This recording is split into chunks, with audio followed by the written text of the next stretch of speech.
buenas noches. Soy Gerardo Gloria, quien le da la bienvenida a su programa En Voz Alta. Como todas las noches, martes y jueves, tenemos el privilegio para nosotros y por lo tanto de brindárselos también a ustedes, de tener a personajes que se distinguen finalmente por un conocimiento expreso, un conocimiento que va a permitir en esta conversación lograr que tanto ustedes como nosotros podamos llenarnos de un conocimiento quizá diferente, un conocimiento que quizá podamos compartir o quizá también estemos en desacuerdo con él, pero hacemos nuestro mejor esfuerzo porque estén con nosotros los mejores en la temática que referimos noche tras noche en este programa En Voz Alta. En esta ocasión tengo el privilegio, y digo, acentúo el término privilegio, de estar acompañado con un gran amigo, un excelente amigo. Es don Juan Manuel Sobrino, a quien yo le reconozco toda su capacidad como intelectual, como hombre sensible, como un hombre de la comunicación. Y bajo ese contexto también, en esta noche, en este día, mejor dicho, emblemático, y en esta noche de este día tan significativo, que es el 2 de octubre, me he permitido rogarle que no habláramos de un libro que él ya tiene verdaderamente en un exitoso espacio. También le he solicitado que pudiéramos charlar en otra ocasión al respecto. Él gratamente aceptó, y bueno, hoy tengo el orgullo de decirles, estamos con Juan Manuel Sobrino. Juan Manuel, buenas noches. Buenas noches, muchas gracias, Gerardo, y gracias por esa presentación y tus palabras, ¿sí? Sobre todo, me honra mucho que me hayas elegido para que el día de hoy, que es justamente una fecha memorable, el 2 de octubre, me hayas elegido para que yo venga a platicarles al respecto, ¿no? Gracias. Siempre estoy atento a lo que escribes, muchas veces no a lo que a través de tu programa de radio refieres, porque no estoy en la sintonía, pero sí en el entorno de lo que escribes. Y recientemente has escrito sobre el movimiento del 68. Quisiera referirle a nuestros invitados de qué se trató tu escrito. Sí, cómo no. Bien, pues justamente como venía este fatídico 50 aniversario, era menester que si somos comunicadores no pudiéramos dejar pasar por alto lo que nos sucedió. Yo estuve presente, sí, pero además digo no sucedió porque le sucedió a todo el país. Ya lo decía Claudia Sheinbaum en función de que somos una generación que creció con ese dolor. Y lo dice bien, porque aun cuando jóvenes millennials que en la actualidad no vivieron esa época, sino han sabido de ella a través de las universidades, a través de los amigos, de los familiares, era importante hacerles saber cuáles fueron los motivos reales de que se haya dado ese conflicto y que haya terminado tan trágicamente. En base a eso es que me permití escribir algún texto para los medios que yo participo y del cual agradezco también la invitación para ello. Hace algunos años me permití escribir, inclusive luego del libro de Elena Poniatowska, de La Noche de Tlatelolco, yo escribí con un título, Tlatelolco de Noche. Era muy parecido. Y me choqué un poco porque dije, no, pues bueno, se van a confundir o van a pensar que el motivo de este libro es competir con Elena. Y no, por supuesto. Pero bueno, ya no cambié el título, se quedó un poco en ciernes, hemos seguido de alguna manera alimentándolo a fin de tener mayores elementos del porqué de esa situación. Fíjate, estimado Gerardo, que en esa fecha yo estaba estudiando secundaria, tercero de secundaria. Caray. Y además estaba tomando un curso de ingeniería electrónica por las tardes. Y nos íbamos a jugar saliendo de los estudios de la electrónica, nos íbamos a jugar ahí a la plaza de la Ciudadela.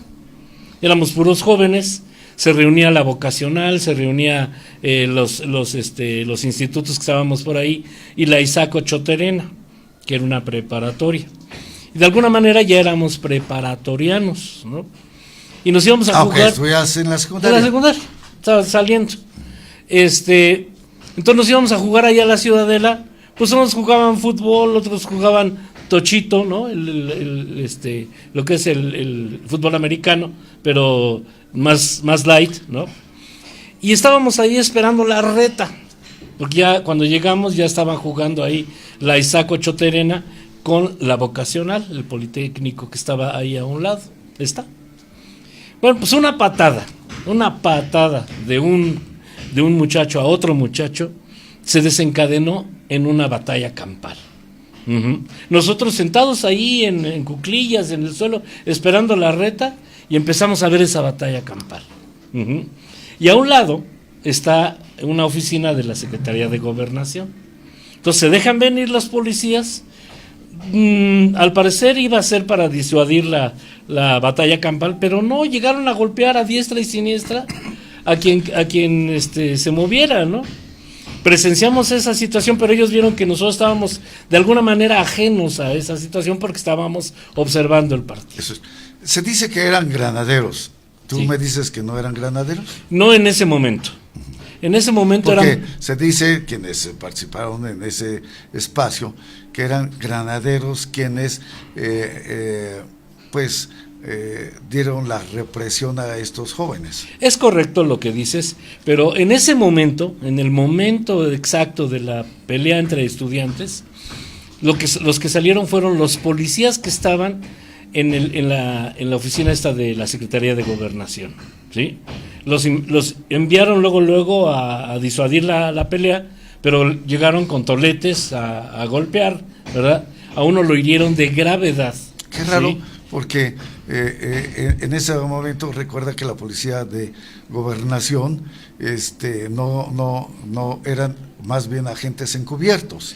Los de Gobernación siempre estuvieron de civiles y nunca utilizaron toletes, sino que utilizaban armas, pero no toletes. Fíjate que yo creo que la situación fue porque estaba muy en efervescencia muchos conflictos que se estaban viniendo a dar desde el inicio de los 60. Bueno, si me lo permites, desde 1958, con el movimiento ferrocarrilero de Valentín Campa y Demetrio Vallejo, Sin duda. en la que les habían otorgado, el presidente les había otorgado un aumento salarial, pero ellos querían un poco más de democracia, y al ir por esa democracia, además viniendo de dos personajes muy importantes en la política, llamémosla así, comunista de México, la otra cara de la moneda, todas las oficinas de gobierno estaban cuidadas por policías, amén de los que bien citas que había de civiles, ¿verdad?, que estaban un poco más resguardando, digamos, las zonas o las oficinas más importantes. Pero afuera, enfrente inclusive de Televisa, sobre Río de la Loza, estaban muchos policías, pero no eran granaderos todavía, ¿no?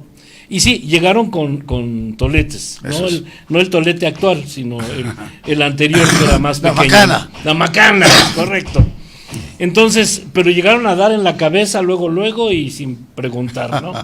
Pero hieren de gravedad a uno de los jóvenes de la vocacional. Y entonces, luego de ahí, al día siguiente, viene una marcha, viene una protesta a la misma oficina de gobierno de ahí, y entonces sí, mandan traer granaderos. Recordemos que ya en ese momento, el que ocupaba como titular ejecutivo ya era Gustavo Díaz Ordaz, ¿no? Así es. Que si hablemos de Díaz Ordaz, pues bueno, tiene unas características pues muy especiales para poder soportar ese tipo de situaciones. Fíjate que el mismo Enrique Krause citaba que una persona, presidente, que le hablaba de usted a sus padres, es para ubicar además el control de esa época, ¿no? le hablaba de usted a sus padres, que en lugar de darle un beso en la mejilla y yo un abrazo, le besaba la mano, ¿no? Lo cita Enrique Krause. No, pues eso todavía me tocó a mí. Tú eres muy joven en ese contexto. No, pero muchas gracias. Pero eso, es decir, en la provincia, en Oaxaca, inclusive, debo decirte que cuando yo llego a la Ciudad de México, ya siendo estudiante, si uno iba a Xochimilco, a Milpalta, en fin, etcétera, todavía podías encontrar a gente con vestimenta blanca, es decir, calzón de blanco, calzón de manta, sí. Manta y su camisa de manta, sí. En donde los jóvenes de esa época se inclinaban a besarle la mano al padre, pero esto no era más que un respeto, una serie de valores impresionantemente bien asentados. Que venían justamente de los años 20, 30. De toda la vida. Recuerda que esto es desde los aztecas. Esta era la forma de reverenciar a los ancianos. No es de la colonia, es de los aztecas. Yo digo que lo cita Enrique Krause por ubicar justamente lo que dices, ¿verdad? De dónde venía este personaje de Díaz Ordaz, ¿no? ¿Por qué? Porque además en los 60s, bueno, pues hay una apertura internacional a la juventud, ¿verdad? Hay rebeliones en Francia, Italia, Grecia, España, convirtiéndose poco a poco en socialistas cada uno de estos países. Latinoamérica empieza a tomar esos ejemplos, la Latinoamérica de Martí, ¿no? Y, o sea, empieza a tomar esos ejemplos. Ya se habían dado muchos conflictos en México, sobre todo en Puebla, ¿no? Con los hermanos Rayón, etcétera, ¿no? Entonces, venía ese cambio. Hagamos rápidamente un paréntesis. Se ha dicho que durante el siglo XX se han hecho los cambios y los conocimientos más grandes que se hayan dado en toda la humanidad, en todo el resto de la humanidad. Sin duda, yo coincido contigo. Nada más quisiera para puntualizarnos en torno a nuestro teleauditorio. ¿Tú consideras que, por lo que me estás refiriendo, este movimiento, a diferencia de los movimientos de Europa, fundamentalmente, el movimiento del 68 no tuvo un contexto ideológico ni político, sino fue un contexto evidentemente de carácter estudiantil, de riña? Sí, surge justamente por eso pero no tiene, tocar la raíz. No tiene un contexto ideológico, a eso me refiero. En ese momento no. ¿Dónde lo tiene? Se viene una vez que la represión se hace mayúscula, ¿verdad? La represión se hace mayúscula y entonces los estudiantes de la universidad, y yo sé que tú lo recuerdas muy bien porque estabas muy cerca de ello en el 68 en la UNAM, empiezan a tomar bandera. En ese momento yo estaba estudiando ya mi segunda carrera, que es historia. Fíjate, ¿no? Yo lo sé y por eso lo refiero. Los jóvenes de la universidad empiezan a tomar bandera. Y sí, es cierto, empieza la influencia fuerte del socialismo.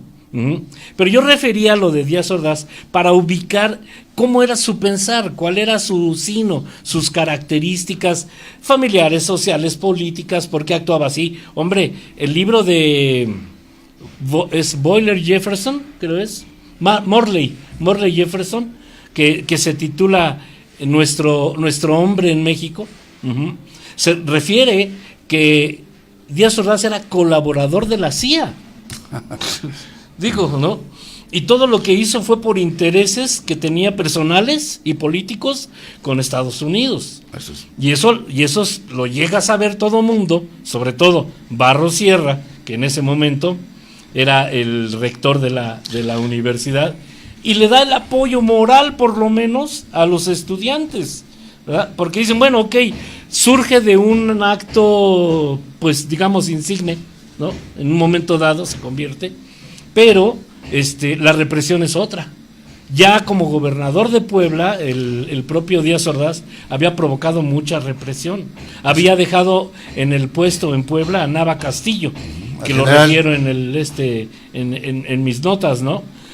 ¿Cuál consideras tú, y estoy totalmente de acuerdo contigo, pero para que se entienda mejor, cuál consideras tú que debe ser el papel de Estado?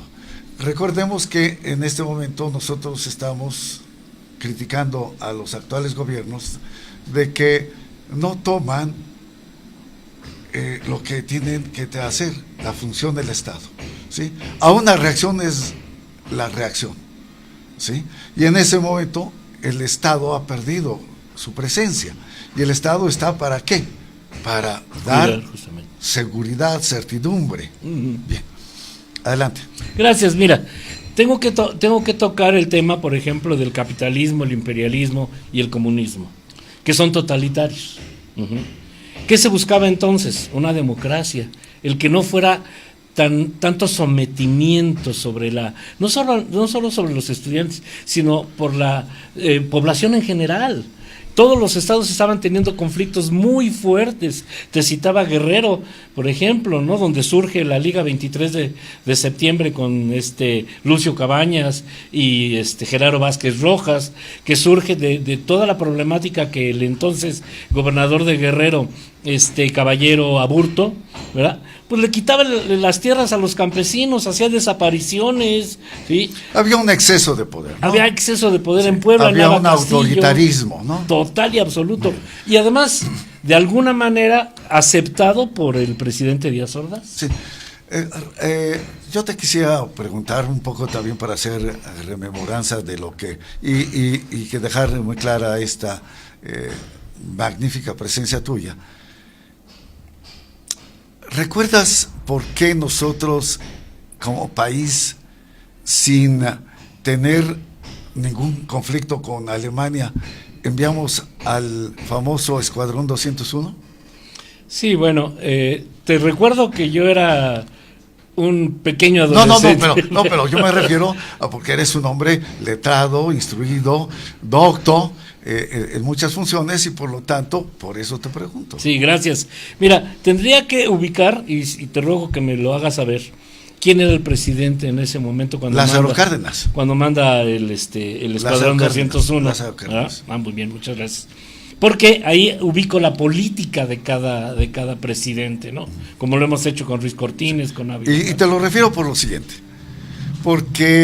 pero quisiera ir inclusive un poco más atrás. ¿Recuerdas los famosos? Claro, ni tú ni yo estuvimos en ese contexto, pero sí hemos leído acerca de eso y tenemos ahora documentalmente la oportunidad de conocer más en torno a ello. ¿Recuerdas a los famosos tratados de Obregón-Bucareli? Uy, sí. Me gustaría saber por qué los refieres. Bien. Para poder llevar respuesta ahí. Precisamente para llevar al movimiento del 68. Ajá. Por eso los estoy refiriendo. Sí. Uh-huh. Por eso voy a este antecedente. Uh-huh. Y rápidamente, para no robarte más tiempo, porque tú eres el que tiene que decirnos, ilustrarnos. En 1923, ¿sí? Álvaro Obregón, con el propósito de reelegirse, tener la posibilidad de que el gobierno de Estados Unidos lo apoye, crea los famosos tratados de Obregón, que nos impiden hasta hoy, inclusive hasta esta fecha, en donde ufanamente decimos, se firmó de nueva cuenta el Tratado de Libre Comercio. Nosotros, desde esa fecha a la actual, no podemos fabricar nada que sea maquinaria pesada. Nosotros somos, por eso, tan solo, es decir, tenemos las mejores plantas ensambladoras, pero no podemos crear un motor, no podemos crear nada de maquinaria pesada, porque los tratados de Obregón y Bucareli no nos los permiten. Continuamos tristemente siendo maquiladores. Es correcto. Bien. La respuesta la has dado tú mismo. Bien, pero quisiera rápidamente comentarte lo siguiente. ¿Por qué cuando Lázaro Cárdenas hace la expropiación petrolera, marzo del 38, de la industria petrolera, ¿sí? Entonces ya se iniciaba, ya estaba la Segunda Guerra Mundial, a punto de ingresar Estados Unidos al contexto. Recordemos mucho cómo los alemanes pretendían que México fuera un espacio óptimo para poder llegar a Estados Unidos. Es correcto. Bien. Entonces, y Rusia también lo sí, pretendía. Así es, pero fundamentalmente quien tenía el poder en ese momento era Alemania. Bueno, pero independientemente de esto, recordemos que hace la expropiación de la industria petrolera, pero lo presiona Estados Unidos, decir, muy bien, estoy de acuerdo, me pagas a la gente, pero necesito dos cosas tuyas. Que me permitas a través de tu territorio nacional crear la famosa carretera panamericana. ¿Para qué? Para que yo pueda establecer bases aéreas, si ya las necesito, en tu territorio.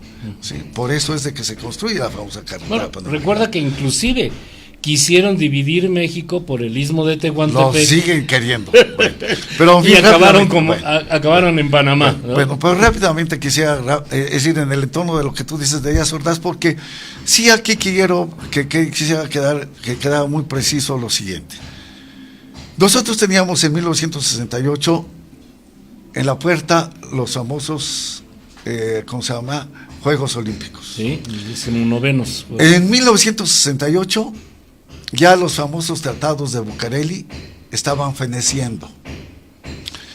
Y en 1968 un presidente firme se opone a Estados Unidos, y es Díaz Ordaz, y les dice, ¿saben qué? No lo firmó. Y es la CIA quien le crea el movimiento del 68 a Díaz Ordaz. ¿Con qué objetivo? Precisamente con el propósito de que si no lo firmaba, tenía a unos cuantos días ya la inauguración de los Juegos Internacionales Olímpicos. Y si bien es cierto que, y recordemos, está ahora en los documentos desclasificados, que Taylor, mejor dicho, el hombre que duró muchísimos años, justamente le toca el movimiento que es el que induce el movimiento del 68 aquí en México, es al año siguiente premiado con la más alta representatividad que le da la CIA, le otorga a uno de sus miembros por haber creado el movimiento del 68 en México. Esa es la razón real del movimiento del 68. Esa es la razón política real del movimiento del 68. Sí, sí. Que el movimiento del 68 logra, y esto también es una maravillosa oportunidad de que inclusive los estudiantes marcaran un parteaguas para que hubiera una mayor democratización. Eso es lo sorprendente de que como en esa gran frescura, sensibilidad de no saber que estaban siendo utilizados y de querer tener la oportunidad de configurar un México diferente, ¿sí? Participaban en este movimiento. Tengo que interrumpir. A ver, dime. Porque en esa época, en el 68, dentro de las universidades, se hablaba mucho de Marx, de Engels, así es, etcétera. Entonces había la gente que estaba más politizada que ahora, hoy. así es. Y los jóvenes les bullía más la sangre, los bullía más la sangre. Así es. Hoy, tristemente, vemos a los millennials con amargura, lo vemos, tú que yo y yo. Sí, sabíamos de esas luchas. Tenemos hijos millennials. ¿No? De esa, qué bueno que lo mencionaste, ¿eh? Te felicito, me congratule y gracias por hacerlo.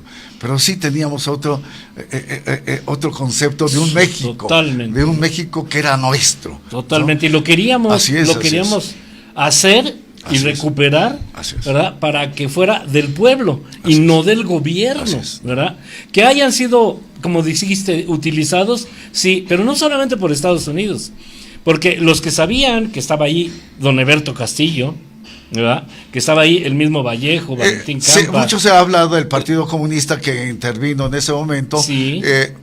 Y que la embajada rusa era el instrumento de donde se salían sus agentes, en fin, etcétera, para esto. Sí. Pero la situación, que yo no te digo que no, que hayan participado, pero la situación es que también se aprovecharon en ese momento. Recuerda que ya estábamos en plena Guerra Fría. Sí, es correcto. Sí, y entonces se aprovechaban unos de otros. Y la guerra sucia del gobierno ya existía. Así es, ¿no? Con los agentes federales, sí. Con la policía de la Fiscalía Secreta, con el Batallón Olimpia, Sí, de- aunque este Batallón Olimpia, recuerda que también hay una película impresionante que es 1968 y que tú la debes conocer, que es La Conspiración Americana, en donde es un documental muy bien hecho de quienes participaron en él, y que se ve que precisamente no es es decir, inclusive un soldado está en ese momento no había video sino grabado, como un soldado se avienta sobre un joven para cubrirlo de las balas. ¿no? Exactamente, Sí, ¿no? sí. Entonces, lo que desafortunadamente en la percepción, ¿sí? Es de que Se avienta sobre un niño. sobre un niño para cubrirlo, ¿no? Entonces, en la percepción, los norteamericanos nos hacen creer que fueron nuestros soldados los que habían agredido a nuestro pueblo. Cuando fueron ellos mismos los que estaban. El Batallón Olimpia, sí. que eran del Estado Mayor Presidencial, que son los que abren fuego contra los soldados, habiendo apostados inclusive francotiradores, ¿verdad? Que no iban contra los estudiantes. Así es, así es. Recordemos algo muy importante, y que el general Marcelino García Barragán, ¿sí? Que era el secretario de la Defensa Nacional. El secretario de la Defensa Nacional, lo visita el embajador norteamericano para decirle de que estaba listo todo para que él asumiera la presidencia de la República, o sea, diera el golpe de Estado. ¿Sí? Sí. Entonces, Marcelino García Barragán lo toma de las solapas, lo estruja y lo avienta. Los zarandea y le dice una serie de situaciones. Sí, sí. Más así el es. Carácter de García Barragán. Así es, ¿no? Ajá. Y entonces se va a ver al presidente Díaz Ordaz y le refiere esto. Díaz Ordaz, sabiendo que lo había ido a ver el embajador norteamericano, pero no sabía de la reacción de García Barragán, Díaz Ordaz, y lo refiere finalmente García Barragán. Sí, porque él sacó también documentos. Así es. Siente que Díaz Ordaz lo está esperando con una pistola atrás, ¿sí? Para que en última instancia, al decirle, oiga, venimos a tomarlo, pues o él disparaba o se disparaba, en fin, etcétera. No, como etcétera. verás, el conflicto era muy fuerte. Así es, ¿no? Ahora, quiero dejar claro que la intervención, llamémosla socialista, porque comunista suena muy fuerte, ¿no? Como imperialista, ¿no? La intervención socialista la hacen los que saben, los que estudian en ese momento y que son profesores de las universidades, y que ellos se dan cuenta de cuáles son los verdaderos motivos de Estados Unidos con México, ¿verdad? Y por eso es que apoyan la lucha. El mismo rector de la universidad, Javier Barros Sierra, da un discurso. Claro, pero recordemos que ese discurso... Seguramente estuviste presente. Sí, en ese pero discurso. recordemos que ese discurso, sí, porque yo estaba ahí, recordemos que ese discurso también lo da en razón desafortunada del bazucazo que fue 2 días antes. La puerta de la prepa 1. ¿no? Entonces, bajo ese contexto, porque se decía, y aquí tienes toda la razón, que agentes soviéticos estaban asusando a los estudiantes, en fin, etcétera, etcétera. Mira, yo tengo mi versión, y yo sé que ese fue el pretexto. No digo que al 100%, pero sí al 80% fue el pretexto de las acciones que toma Díaz Ordaz en contra de su propio país. No, yo no lo quisiera. Yo no lo quisiera referir así, ¿eh? Yo no lo quisiera referir así por todo lo que te he explicado. Yo considero que Díaz Ordaz es el hombre valiente que, por no querer firmar de nueva cuenta los tratados de Bucareli, lo es. ¿Por qué tenemos a Fox en el 2000? ¿Por los 70 años del PRI? No, sino porque se vencían de nueva cuenta los famosos tratados de Obregón. ¿Y a quién ponerle de mejor manera a Estados Unidos? Pues a su gerente de la Coca-Cola. ¿Sí? ¿Por qué crees que en este instante, todavía en el 2018, no podemos construir nada? Eso es, mi querido. Sí, y menos con los gobiernos que nos que desafortunadamente, ¿no? Que ya se van y que ya se fueron. Así es. ¿Verdad? Porque qué bueno que viene un cambio. No quiero decir transformación, porque luego se malentiende, pero sí, La idea es que haya una transformación como la que se pretendió en 1968. Luego viene Echeverría con la batalla del 71, con los estudiantes otra vez. Él le da libertad a los líderes estudiantiles, haciéndoles creer que el pasado allá quedó. Cuando Díaz Ordaz dice que quien ordenó la matanza fue Luis Echeverría. Eso se dice. Que porque él estaba fuera del país. Y No que estaba fuera del país, estaba en San Luis Potosí. es lo que él mismo refiere. Díaz Ordaz dice, estaba yo en San Luis Potosí. No, recordemos que Díaz Ordaz casi no salió del país. Ajá, No. El que menos viajó. El menos viajó. El que viajó mucho fue López Mateos, que inclusive le decían López Paseos. El presidente viajero. Así es, ¿no? Entonces, bueno, pero mira, ya me está haciendo señas nuestro productor de que el tiempo... Es que este tema, hermano, caray. ¿Qué te parece que, yo invito de hoy en adelante a nuestro teleauditorio para que te siga en tus escritos, en tus programas radiofónicos? ¿Serías tan gentil de referirles dónde lo haces? ¿Cómo no? Con Porque tú eres una garantía de lo que escribes. Mira, los lunes aparezco en el diario El Valle, aquí en la ciudad de Toluca, ¿verdad? Mi espacio se llama Tu Espacio de Poder, ¿verdad?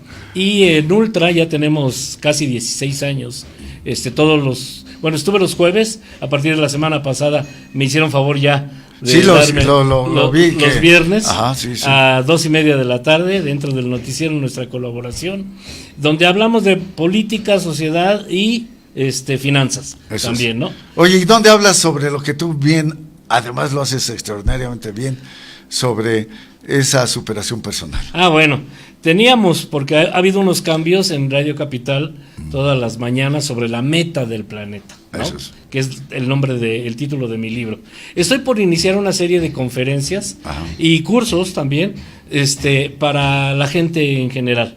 Uno se llama 40 y más, al cual estarás invitado, ¿verdad? Otro se llaman Millennials al Poder. Fíjate. Obvio, qué interesante. El otro le puse en inglés Woman's Power. Eso es. Porque hay que darle el espacio a la mujer, por supuesto, Sin ¿no? duda, ¿no? No solamente el 50% de la política, sino hay que dejarlas que se expresen, empoderarlas. Aunque no me gusta ese término de empoderarlas, no, eso es un anglicismo y no me gusta. Lo entiendo, lo dije para que se entendiera rápidamente, ¿no? Y otros más, ventas también, llevamos mucho a cabo ventas, física, ¿no? También, porque bueno, pues ya tenemos ahí un libro en el como dicen, en el horno, y 3 más de política que se llamarán Hechos y Razones. Excelente.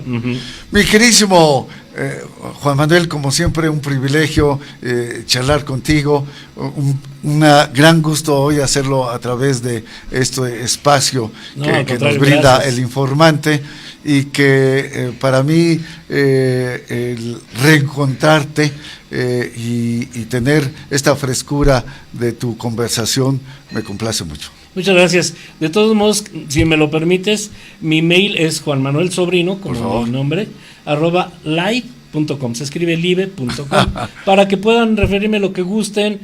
Yo siempre lo doy porque es muy importante para los medios el que tengan su derecho de réplica. Claro. Muchos no lo hacen. Yo sí lo doy, inclusive en radio, les digo yo soy, y mi correo es juanmanuelsobrino@live.com. Excelente. Para que me digan lo que quieran. Excelente. Son bien recibidos. Maravilloso. Me hacen crecer. Excelente. Muchas gracias una vez más, queridísimo. Yo soy el agradecido. Gracias. Y bueno, queda pendiente el comentario maravilloso que sin duda haremos de tu libro. Hombre, ya sabrás. Gracias. Ya verás, digo. Muy bien. Bueno, pues una vez más su amigo Gerardo Viloria les agradece, primero, que nos hayan dado la oportunidad de sintonizarnos. Segundo, de esta digresión que yo quería, en base a un hombre que permite el diálogo, que es Juan Manuel Sobrino, tener esta oportunidad de referirla. Y gracias una vez más por su paciencia y por la oportunidad de haber estado con nosotros esta noche en su programa En Voz Alta. Por lo tanto, que tengan la mejor de las noches y el mejor de los descansos. Mil gracias. Buenas noches.